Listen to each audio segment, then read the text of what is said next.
Good afternoon. I'm Nathan Hatch, president of Wake Forest University. I welcome you again to our series, Voices of Our Time. We are in the second day of a three-day conference entitled Immigration, Recasting the Debate.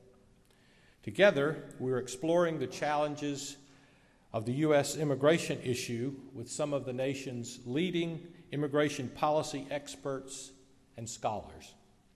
During the next two sessions, our panelists will explore the impact of immigration on the U.S. economy, as well as the specific effects of Mexican immigration on our North Carolina economy.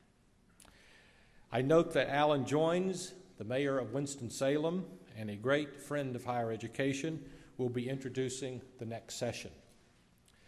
Thus far, we have heard observations based on superb research and many thought-provoking perspectives on this vital national issue. So let us continue the conversation. I'm pleased to introduce one of the co-chairs of this conference, the Worrell Professor of Anglo-American Studies here at Wake Forest, Dr. David Coates. David.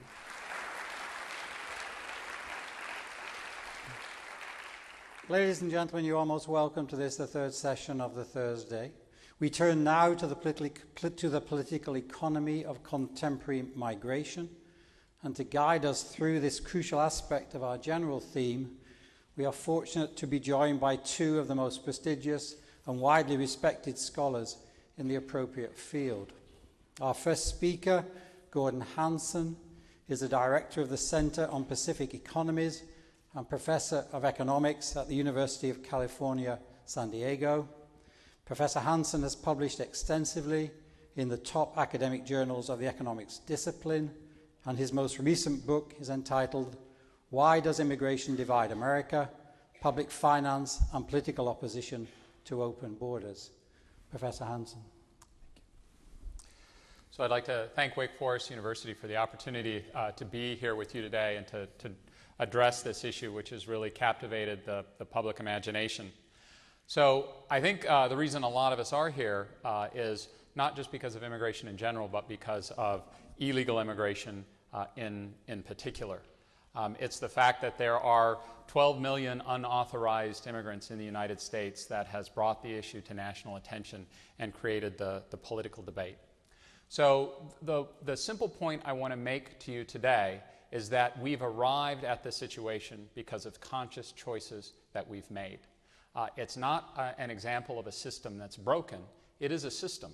Some of us may not like the outcomes. Some of us may not like the way in which we're currently managing immigration. But there is a logic to the way in which illegal immigration works in the United States. So I'm going to try and give you an economist perspective on how we think about illegal immigration.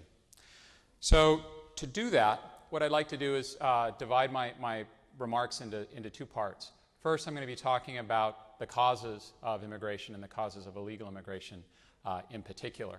And then move on to talk about how the economic causes and consequences of immigration shape the politics of immigration. And conclude then with thoughts about what was missing in the last round of discussions of immigration reform that prevented it from being successful. Successful in the sense of actually achieving a legislative outcome that had support. So a lot of the discussion we've had so far has focused on immigration from Mexico, and there's good reason for that. Mexican immigration accounts for 30% of total immigration in the United States and close to 60% of illegal immigration. If we add Central America to Mexico, we get close to 70% of the unauthorized immigrants who are in the United States. So the issue of illegal immigration is, to a large part, an issue of our economic relations with our neighbors. So when an economist thinks about immigration, what we think about is economic factors that motivate people to move from one location to another. And the most obvious thing to look at is what are the income earning opportunities that individuals have in the two countries. So if you think about what those income opportunities are for, say, a young Mexican male and let's choose someone in their late 20s who has about 9 years of education. So that among male Mexican workers, that would put them right about in the middle of Mexico's labor force in terms of experience and in terms of skill. Were that young man to stay in Mexico, he could expect to earn about $2 an hour, adjusted for the U.S. cost of living. If that young man were simply to cross the border, find a job in the United States, legal or illegal, he could expect to earn, after a process of adjusting to the U.S. environment, making contacts, he could expect to earn somewhere between $8.50 and $9 an hour. So when economists look at this, what's natural for me to think is, this makes all the sense in the world. You have in Mexico an environment where labor productivity is low. And if we simply take the same individual and move that person across the border, we're moving him to an environment where his labor productivity is high.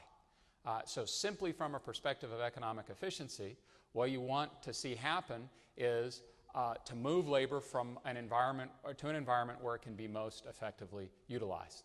Now, obviously, economists aren't the ones running immigration policy. There's a lot more to it than simply thinking about wage differences and simply thinking about productivity differences.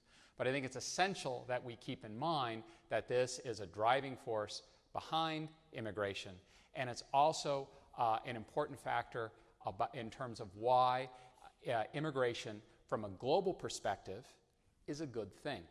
The motivation for immigration is the same as the motivation for international trade or international capital flows, to take advantages of differences in prices in different locations. Now, if it were as simple as that, we could manage migration in the same way we manage trade. But of course, it's not as simple as that. When you're talking about moving people, many other issues come to bear. So if it were also as simple as that, we would have had high levels of immigration from Mexico for decades. It's not like income differences between the two countries are a new phenomenon. So I want to highlight for you are recent changes, and by recent I mean over the last couple of decades, that have made immigration more than just a trifling phenomenon, something of central importance both to Mexico and the United States. So our simple economic logic is going to, in terms of thinking about the factors that drive immigration, you want to think about factors associated with labor supply and factors associated with labor demand. And here I'm going to take a long historical perspective and one that's as simple as possible.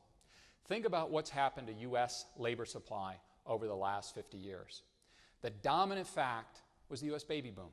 That is, after World War II, individuals came back from making war and decided to make babies. And they made a lot of babies. So over the next 20 years later, when all those babies entered the labor force, what we had was a surge in growth in potential workers. Now, what came afterwards was the baby bust. So after that surge in workers entering the labor force, what we then had was a dearth in the supply of workers. In Mexico, what we had was also a baby boom. But Mexico's baby boom came after the U.S. baby boom by about 15 years. And in terms of complementing, in terms of solving the problem of that dearth in labor supply in the United States, Mexico's baby boom was perfectly timed.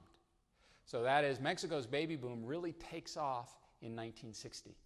Now, in Mexico's case, it's not driven by World War II. What it's driven by is changes in mortality of young children. What we had was a country that was still primarily rural, but that was enjoying dramatic advancements in infant and maternal health. And the result was dramatic increases in the number of children who survive. So around 1980, what's happening? Well, the U.S. baby boom has started to play itself out in terms of growth of Mexico's labor force. Mexico's baby boom is just getting going in terms of contributing workers to Mexico's economy. So we have a decline in the growth of U.S. labor supply. At the same moment, we have a dramatic increase in the growth of Mexico's labor supply. So again, in economic terms, what do you want to do in that situation? Well, move labor from where it's abundant to where it's scarce, move it from Mexico to the United States. So that's part one of our story of what's changed. And so again, to emphasize how things are different today than they were 30 years ago, in 1970, a little over 1% of Mexico's population was living in the United States. The U.S. just wasn't that big of a deal in terms of where Mexicans were working. Now, as we heard this morning, Mexican migration to the United States is a long-standing phenomenon. So it's not to say that Mexican migration is new, but the scale is new. Around 2005, you got about 12% of Mexico's population living in the United States and about 15% of its potential labor force. So what happened in that 30-year period? Well, one is this point I've just emphasized, this increase in Mexico's labor supply at a time when the U.S. labor supply was growing slowly. So the second part of the story is labor demand.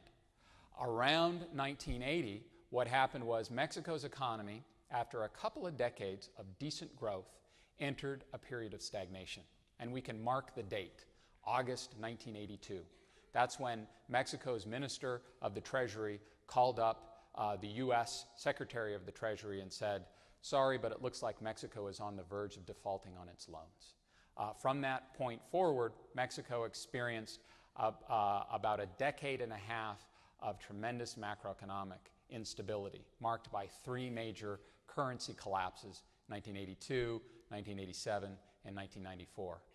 So the timing of this for migration couldn't have been worse or couldn't have been better, depending on your perspective, in that you see this collapse in labor demand in Mexico right as this new generation of Mexican workers are entering the labor force. So the timing is really pretty phenomenal. 1980 was when that generation, the first Mexican baby boomers, are entering the labor force in large numbers. In 1982 is when the economy just stops growing. So if you look at average income growth in Mexico since the early 1980s, it's almost flat. That means there has been very little in the way in improvements of the standard of living in the country in over 2 decades. So now this takes us back to why is that scale of immigration so much larger today? Partly it's the number of people, but partly it's those wage differences, but also it's the expectations of those young workers. It takes a great deal to get people to leave home. Okay? So simply having differences in wages between locations isn't enough. People like to live and work where they're born. In Mexico's case, what we saw was large wage differentials during much of the 20th century were sufficient to cause migration, but nothing like the migration we've seen in the last 2 decades. So the importance of that collapse in growth in labor demand in Mexico in the 1980s and the fact that it lasted for so long was it created negative expectations among Mexican youth about their future in Mexico. So as we look forward, there's sort of good news and bad news here. The good news is that thinking about Mexico's labor supply, Mexico's baby boom has played itself out. Fertility rates in Mexico have plummeted from around 6.5 children per woman in 1960 to about 2.5 today. It's a dramatic decline, an unprecedented decline in fertility. So what does that mean looking forward? Population pressures in Mexico have eased greatly. But what hasn't changed yet? Well, we haven't changed expectations on the part of young Mexican workers in terms of where will their economic future be brightest. And so that's the big question mark over the coming decades. If Mexico is able to generate some decent economic growth, what we're going to see is less pressure for migration, suggesting that we might have lived through really an exceptional period. But that's a very big if.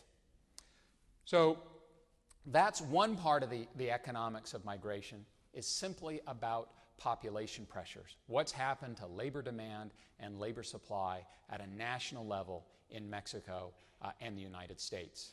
Now, I've left Central America out here, which is our second big region for illegal immigration, but a lot of what I've said about population pressures and the collapse of labor demand in Central America, in Mexico, would apply to Central America as well. The story's not as clean and simple as that, but there are plenty of parallels. The second big part of that story, in terms of what's driving migration, has to do not just with the numbers of workers, but their skill levels. The second important fact about the baby boom is not just that it was big, but that it was a population that was very intent on educating itself. So what we've seen over the last 4 decades is a dramatic decline in the number of American workers who have very low education levels. In 1960, 50% of U.S. workers had less than a high school education. Today, that number is 8%. We have educated ourselves out of low-skilled jobs. Now, in Mexico, what you have is a very different environment. Now, educational attainment in Mexico is rising as well, but it's rising much more slowly. In Mexico today, about 70% of workers have less than 12 years of education. So again, from an economic perspective, you say, look, low-skilled labor, less educated labor is abundant in Mexico. It's scarce in the United States. What type of labor should we expect to see moving? Well, the labor that's scarce in one place and abundant in another place. So as we've seen this process of immigration, what has it done? It's brought in workers who are in relatively short supply in the United States. So if we look at where immigrants are most concentrated, they're concentrated in low-skilled occupations. Now, all of this is making it sound like adjusting to immigration is an easy process. It's filling these needs in the U.S. economy. It's equilibrating differences in labor supply and labor demand in the two countries. But of course, we know it's not as easy as that. When you bring in lots of people from somewhere else, and you bring in people with different backgrounds, different skill levels, different income levels, it creates friction, it creates conflict. So as an economist, what are the sources of conflict and friction we're going to look at? Well, it's demand for resources, and in particular, demand for resources provided by the public sector. What's going to be the fiscal impact of that immigration? Now, much of the popular discussion of immigration's fiscal consequences focuses on uses of public assistance and the welfare system. And in a sense, it's an old debate, because as a result of U.S. welfare reform in 1996, we made non-citizens ineligible for most forms of public assistance. Not their children, but we made immigrants themselves ineligible for most forms of public assistance. That doesn't mean that we negated the public finance consequences of immigration.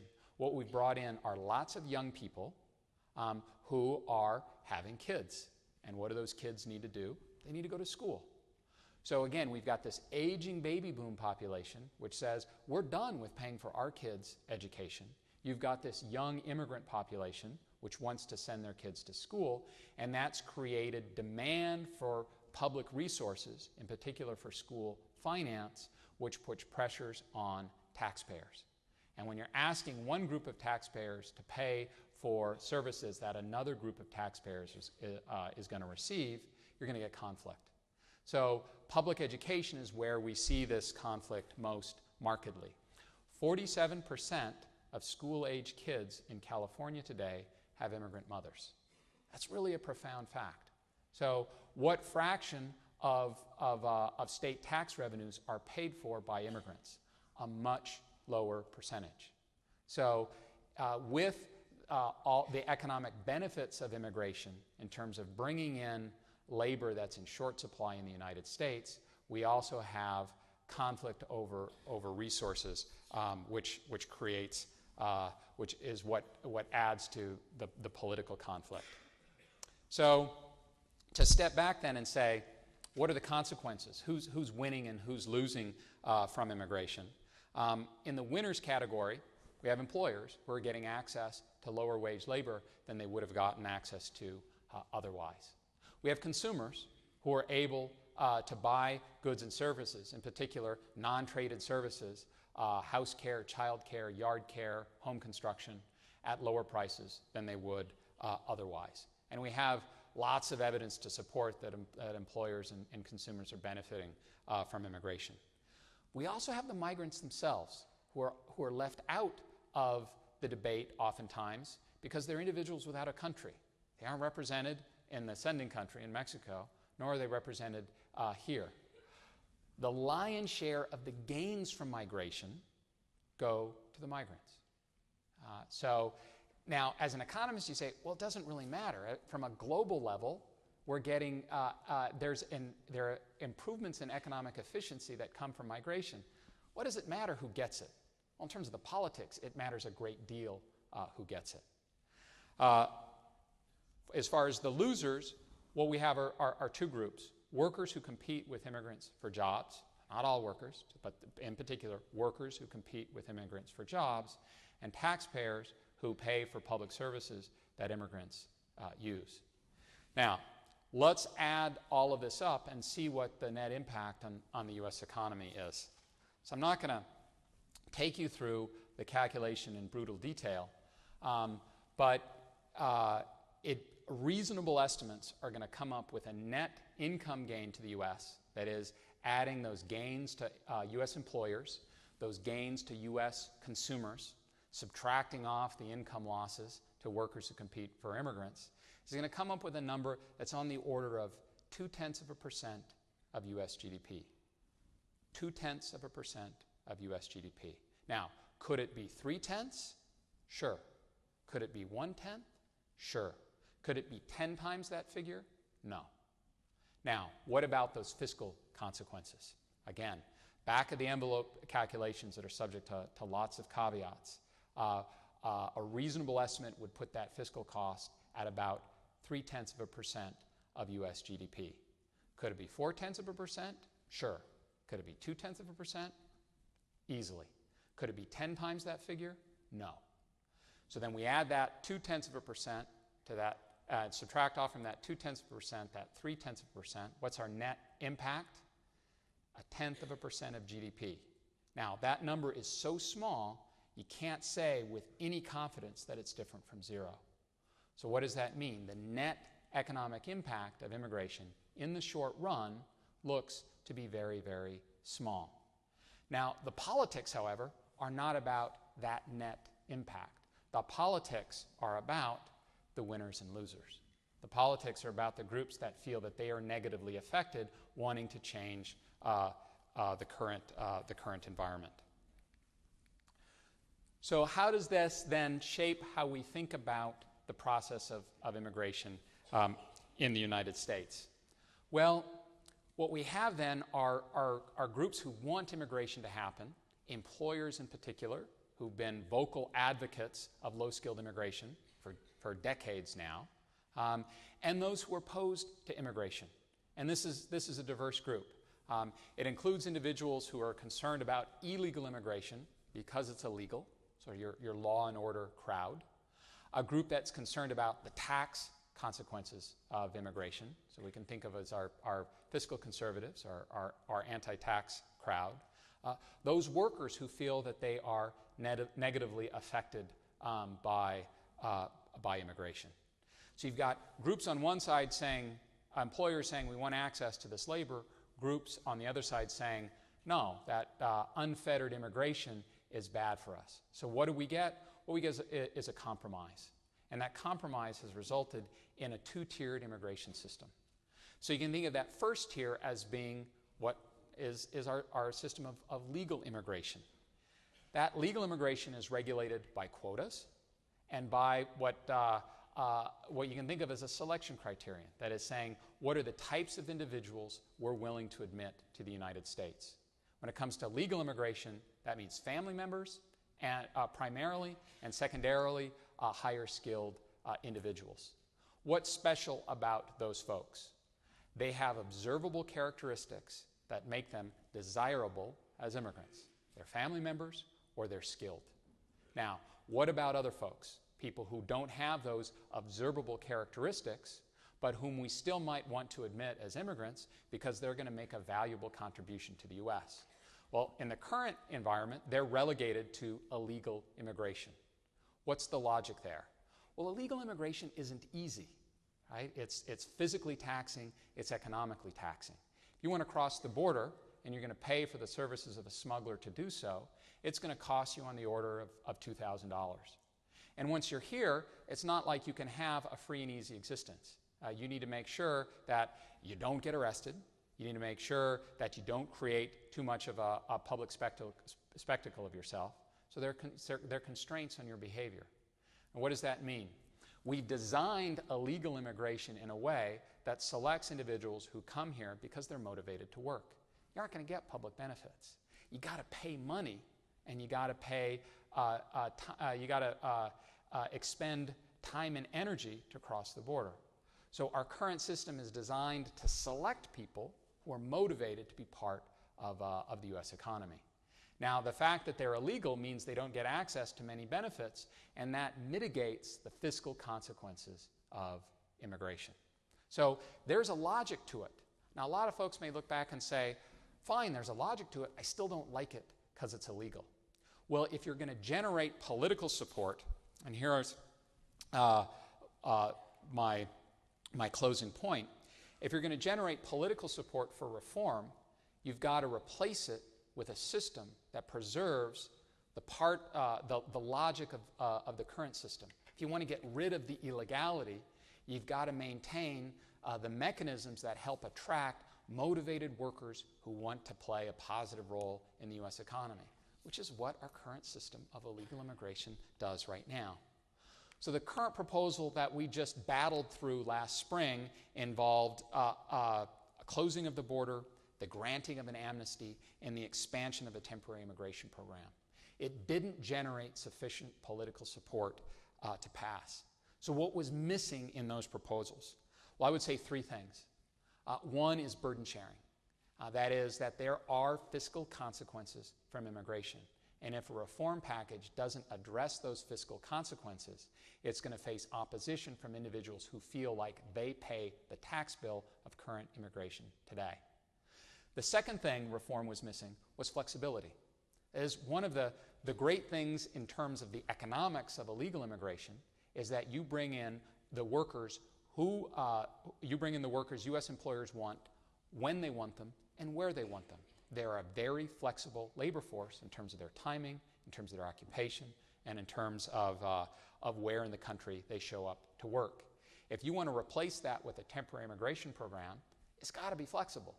And the system that was put on the table didn't give U.S. employers the confidence that it was going to meet their needs. So you weren't getting support from one of the primary proponents of continued low-skilled immigration. And the final thing I think was missing was incentives. Incentives for the immigrants themselves to find a way of being long-term productive members of the U.S. economy. It is one of the things that the U.S. public seems to like about the current immigration is that it gives individuals an incentive to assimilate, to become part of U.S. culture, to become part of U.S. economic life. One of the things that makes the U.S. public nervous about temporary immigration is you make that two-tier system permanent. There are no opportunities to graduate to become a permanent resident and ultimately a citizen. So as we go forward and we think about the next round, what that round of immigration reform has got to do is it's got to make sure that the proponents of immigration and of low-skilled immigration in particular like the package that's on the table. And those who feel that they're hurt by immigration feel that they're going to get compensation in some kind. So at risk of being glib, you can describe our current system as one where we put up big barriers, okay? But we let in people who are motivated. And if we want to replace that with something different, it's got to preserve something like the logic of the current system. Thank you very much.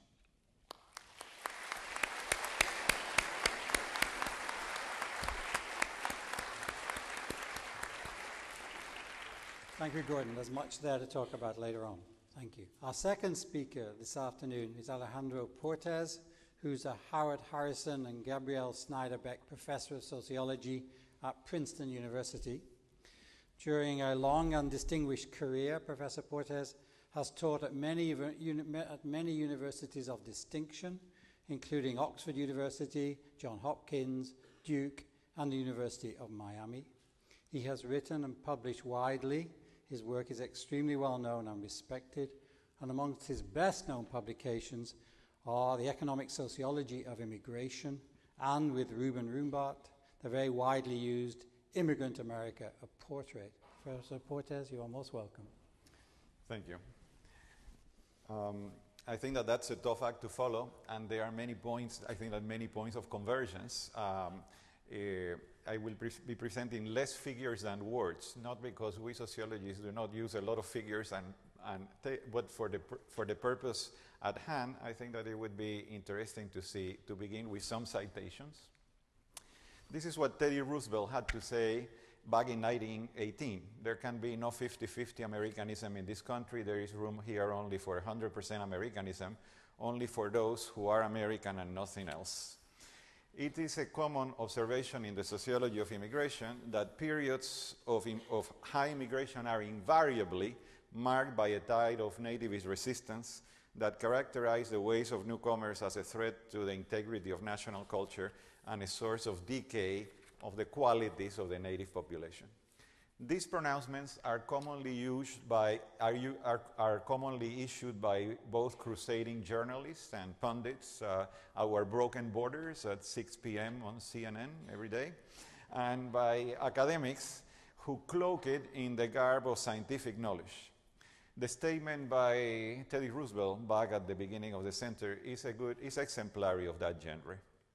But by the beginning of a new millennium, one would have surmised that the pseudo-patriotism and the anti-foreign denunciations that fill so many tracks in the 19th and early 20th century would have really gone out of fashion. I mean, that we would have grown out of them through education and so on. Indeed, an increasing process of globalization and the patent reality of living in an interdependent world should have put pay to the most ardent isolationists. Not so, not really. The correlation between periods of high immigration and heightened xenophobia and nationalism continues to hold, and this time it is even endorsed by well-known intellectuals. So this is what Professor Samuel Huntington of Harvard had to say, and I'm not going to read from the Hispanic Challenge all of that, except the bottom lines. Quote, "The old European immigrants were absorbed into the core, but the new immigration from Asia and Latin America, above all those from Mexico, is challenging that identity, that core."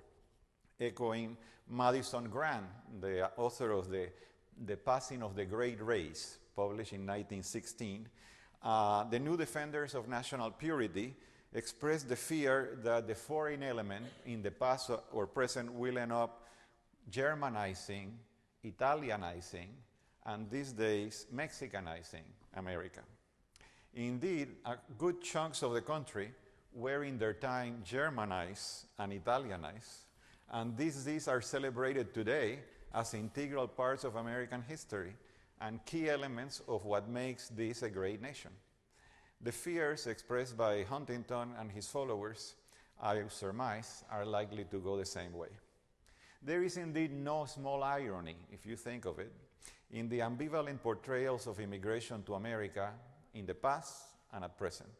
It is reviled and attacked when it is actually taken place, and then it becomes celebrated after a period of time when the first generation has passed from the scene and its descendants, the second and third generation, are able to reivindicate the achievements of their forebears. Indeed, a good part of American literature is made up of nostalgic retrospectives of the trials and the accomplishments of immigrants by their children and grandchildren. Jews and Italians, earlier in the century, if you go to New York, a good chunk of New York literature and theater is made out of these retrospectives. Chinese, Cubans, and Mexicans today. Based on the record, it is just as predictable that nativist voices will continue to rise against this looming immigration disaster, as it is happening now, every day at 6 o'clock, and in public radio, certainly, as that a revisionist history about current arrivals from Asia and from Latin America be written sometimes later. But this cycle that I have referred to in the public domain, it's a cycle of public opinion. It's a cycle at the surface of things in terms of the ideologies and the public debate. This cycle of negative and positive stereotyping only skims the surface of the phenomenon of immigration. This is because successive images emerge in the realm of public opinion, where serious understanding of the dynamics underlying the process, including the role of public opinion itself in these dynamics, is lacking. These views are erroneous because immigrant flows are not initiated solely by the desire and the dreams of people in other lands. They are not an invasion, but by the designs and interests of well-organized groups in the receiving country, primarily employers in labor-intensive sectors of the economy. Indeed, up to a point, public opposition to immigration can play in the hands of these groups precisely by maintaining newcomers in a vulnerable and dependent and therefore more exploitable position than if they had some recourse to the law. Underneath, indeed, the debates about immigrant exclusion and assimilation, which take the form of either intransigent nativism, push them all out, or forced assimilationism, make them Americans as fast as possible. There is the hard reality of economic interest and economic survival. There are also real concerns about the growth prospects of this nation, dependent, as it has always been, on its labor supply.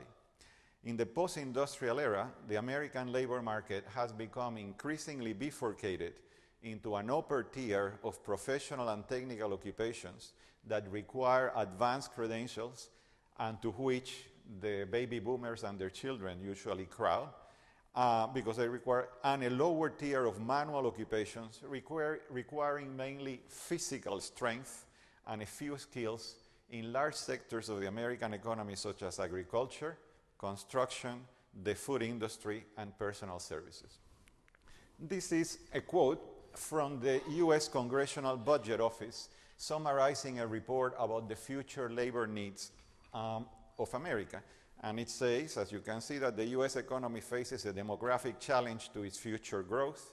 Among the native-born population, fertility rates are falling, workers are growing older and better educated, and labor force participation rates are flattening. However, the economy continues to create a large number of less skilled jobs that favor younger and less educated workers. The report continues, barring unlikely increases in productivity growth rates, expansion of the workforce is crucial to sustain growth in the labor-intensive industries that generate the greatest number of less skilled jobs.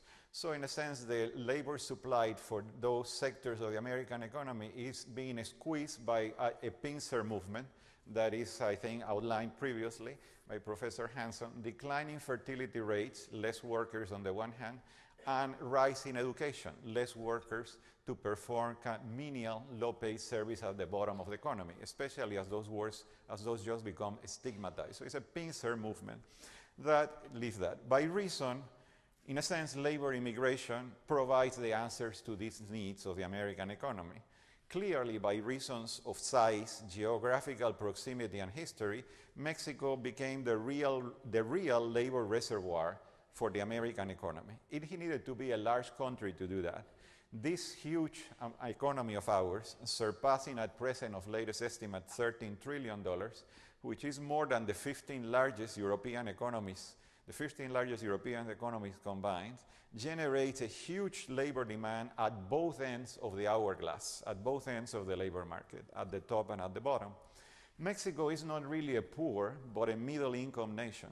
Yet its proximity to the United States and the approximate 7-to-1 wage gap for manual labor creates a continuous incentive for peasant and workers to seek to join their connationals already in the United States. And these forces have been identified, not lessened, by something that is important to point out, the signing of the North America Free Trade Agreement that in effect liberated tradables and technological and money markets while keeping the labor market bottled up that is repressed as in the past. These realities of the American political economy are conveniently swept aside by self-appointed defenders of Americanisms and doomsayers about the consequence of immigration. It is easy from academic perch of privilege to pontificate about largely illusory threats while ignoring these facts of economy on the ground. For the same Mexican worker that is so harshly derided in nativist tracts is the same worker for whom thousands of American enterprises, from mom and pop businesses to large corporations, are clamoring. The same Congressional Budget Office report had this to say. This is from reports from the Bureau of Labor Statistics, which expects that between 2002 and 2012, the number of U.S. jobs will increase by 21 million, and there will be a total of 56 million job openings after accounting for worker turnover. Many of these jobs will favor workers with age and educational profiles that is young and less than high school education, for which the native-born labor force is certainly not well matched. By 2004 already, the foreign-born share of workers was highest in less skilled occupations such as farming, janitorial services, construction, and food preparation, where between 20 and 38% of workers in those sectors were already immigrants. Not only differences between countries, but differences within countries in propensities of migration require explanation. And the main alternative explanation at the level of differences within countries is based on the sociological concept of social networks. That is, once an external event such as the presence of labor recruiters or the diffusion of information about economic opportunities triggers the departure of a few pioneering migrants, the migration process can become self-sustaining. It's what economists call a path-dependent process through the construction of increasingly dense ties through social space. The return of successful immigrants and the information that they bring facilitate and make cheaper and easier the journeys of others. To the extent that migration abroad fulfills the goals of individuals and families, the process continues until the point in which it becomes self-sustaining. During the 1980s and 1990s, a team of US sociologists led by Princeton, by my colleague Douglas Massey, applied the concept of social networks to account for the differential migration propensities of a large number of Mexican communities. He classified these communities into 4 stages, from the stage where migration was exceptional to that where it had reached a mass or normative level. And this is what Massey and his colleagues that is concluded in a trenchant, it's a succinct statement of their findings. Quote, the first migrants who leave for a new destination have no social ties to draw upon, and for them migration is costly. After the first migrants have left, however, the potential costs of migration are substantially lower for the friends and relatives left behind. Because of the nature of kinship and friendship structures, each new migrant expands the set of people with social ties to the destination area. Networks are actually established not only between migrants and their kin and friends in countries of origin, but between migrants and their employers here.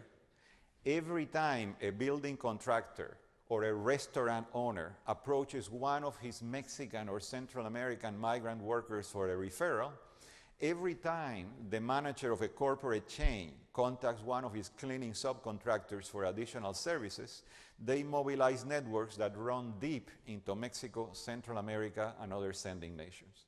As businesses in a number of sectors come to rely more and more on immigrant workers, it is only logical that openings be filled through those networks, as they provide actually the most efficient means often and the most reliable means to meet needed labor pools.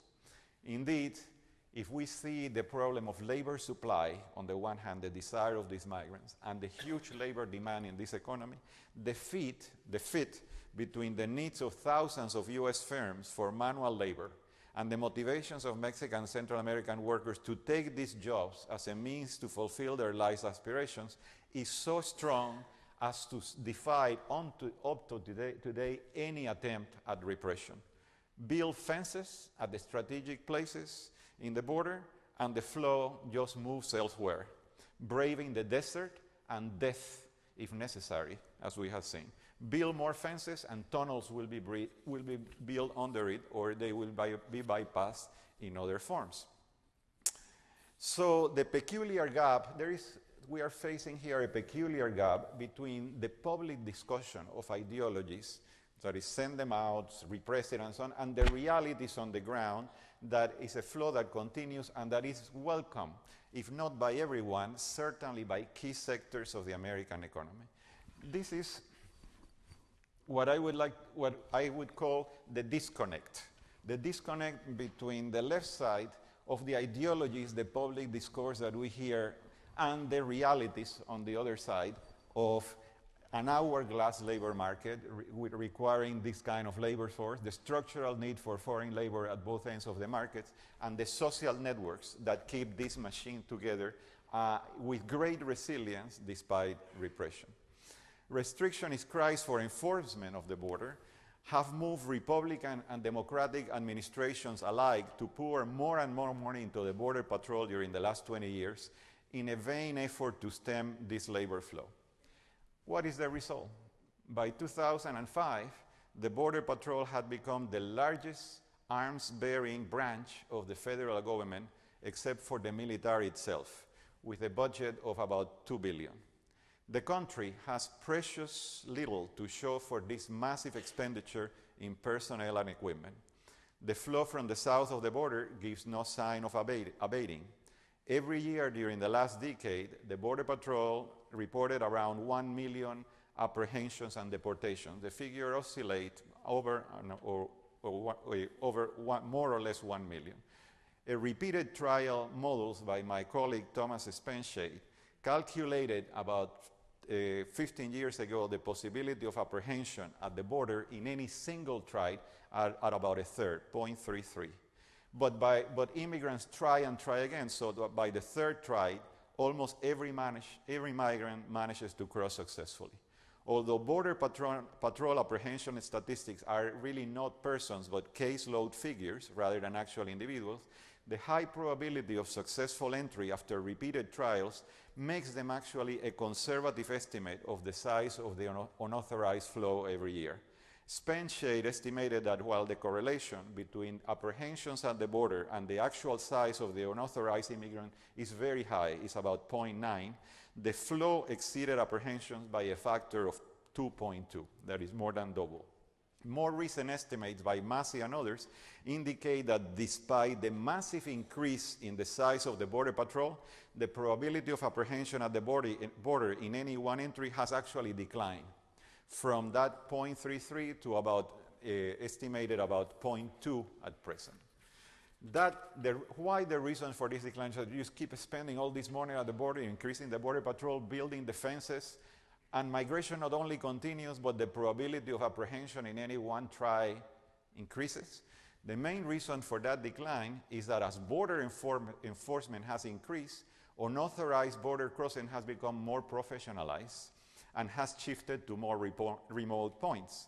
What previously was a self-initiated move by the Mexican migrant peasant who crossed unaided the border close to an urban area has now become a highly organized operation by bands of full-time smugglers. Actually, the going price, they tell me in Mexico City, has gone up to $3,000, which had become to gain the attention of even the drug mafias. So what was before a labor movement, a simple labor movement, is becoming increasingly close to a criminal operation as an unintended consequences of militarization or of border repression. This cat and mouse game at the border certainly has not had the effects predicted by the ideologies, but it has not been without effects. The effects are different, and they are, for the most part, unintended. The first effect, of course, is an increasing number of migrant deaths, as crossing points have become more distant and more difficult. People brave the border to come because of this feat, and today close to 500 would-be migrants currently lose their lives in the Arizona desert and elsewhere every year. The second consequence of this militarization and repression is the increasing cost of the journey, as migrants are forced to rely more and more on professional smugglers. This increasing difficulty and cost of border crossing has not deterred the flow. as we know, but has instead rendered it more permanent. The previously cyclical pattern in which migrant workers came to harvest crops and engage in other seasonal work prior to returning home have been stopped in its track by the militarization of the border. So that movement, I want to stress this, that cyclical movement not only filled the needs of American agriculture and some of the labor needs, but was also good for Mexico. It kept the families back home. It kept remittances flowing. It did not create any of these problems. The result of the militarization of the border is exactly the opposite as that intended by your cultural nationalists and others, namely to increase the population, the clandestine population on this side of the border and keep it bottled up here. One of the reasons is because if you are going to pay $3,000 to cross one time, you don't want to keep paying the same amount every year. So migrants who used to come back and forth in a regular movement and maintain ties now stay on this side of the border. Eventually they bring their spouses. Eventually they have children. This in turn, this bottling up of this, which accounts for the rapid growth of the unauthorized population, is not the flow of labor migration. It's the fact that it's not going back home. It's not returning. And that in turn, and very importantly, is leading to the depopulation of towns and regions in Mexico, which is contrary to the interest, to the purpose of the goals of national development there. Already in the last intercensal period, a third of Mexican municipalities were reported as losing population. And there are plenty of ghost towns already in Mexico revived only during the feast of the patron saint. The rise of this permanent unauthorized population has had in turn two important corollaries. The first is the gradual movement east of this population in search of greater employment opportunities and greater security. This is what we see in states like this.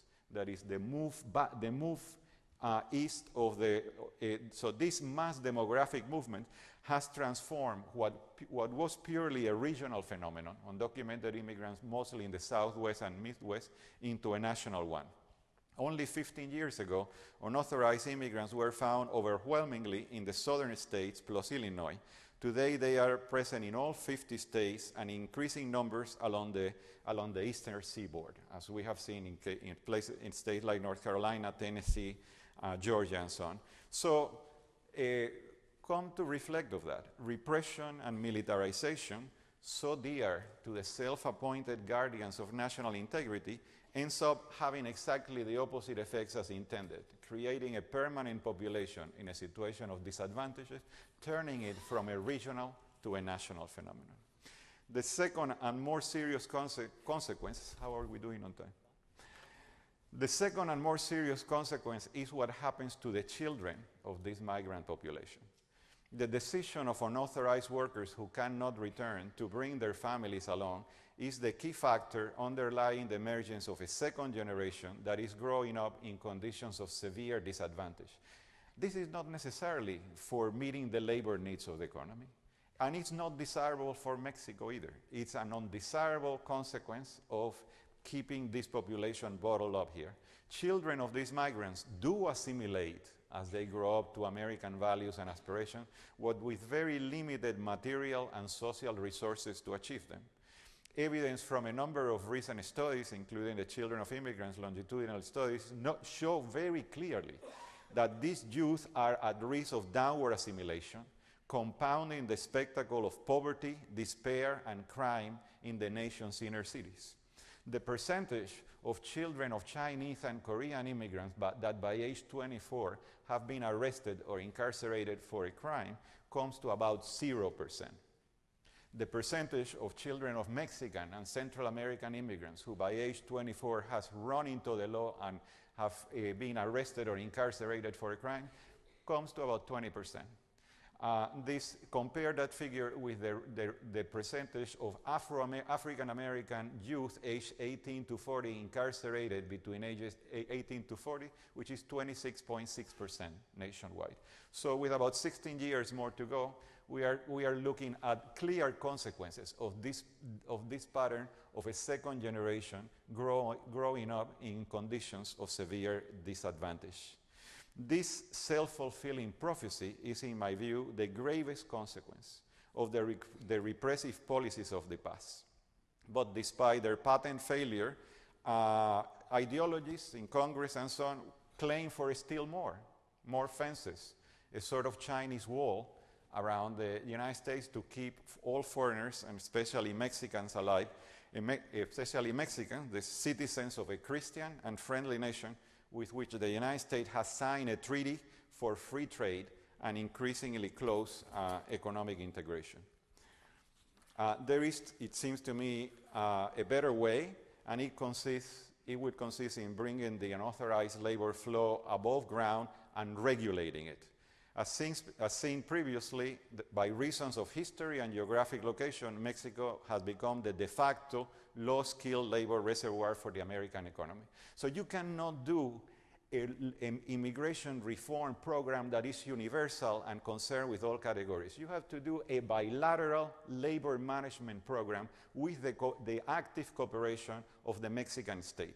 This is a question between these two nations, because the overwhelming flow of undocumented migration comes from or through Mexico. And the attempt to legislate universalistic messages just confuses the picture. And the exclusion of participation by the government of the sending country, not a powerless government, I would add to say, it also adds to the probabilities of failure of the reform, as the last attempt showed very clearly. A temporary labor migration program with provisions for permanent settlement for those who want to stay, but also a strong incentives for return, and will be the key to restore the cyclical pattern of migration that is clearly in the interest of both the United States and Mexico. That was completely omitted from the last proposal, because in Washington circles, there is the assumption that every migrant who wants to come to the United States wants to stay here forever. That is actually not true. Most Mexicans, but first we have the earlier cyclical pattern of migration in which people were content to come and return. And even today, you have proof of that in the fact that legal Mexican immigrants continuously go back and forth. Many stay and establish residence in the United States, but many go back. It is their choice, as it were. And that is incentives for this cyclical pattern, good for Mexico, good for the United States, were absent from the law. Today, as in the past, to conclude, let's see if what I have something left. Well, just wanted to remind you of what I had said before. To conclude, today as in the past, the United States is a nation of immigrants. While there is no denying that the process of integration has met difficulties and challenges, it is equally undeniable that the country would not occupy the paramount position that it has in the world today without the millions of foreigners coming to its shores and their children. Restrictionists and forced assimilationists there have always been. All these forces back in the at the beginning of the 20th century with Madison, Grant, and Roosevelt, today with the characters that we know. But more useful than continuing to pay attention to this lamentable choir is to reflect on what policies can resolve the most important problems confronted by immigration today, so as to maximize its contributions to the country and ensure both economic growth and social stability on both sides of the border. The last issue of the journal, called The American Prospect, contains an article with a detailed set of proposals for a new legislation, or for a temporary labor program that would seem viable and follow in this line. So those who are interested, I invite you to take a look. Thank you very much.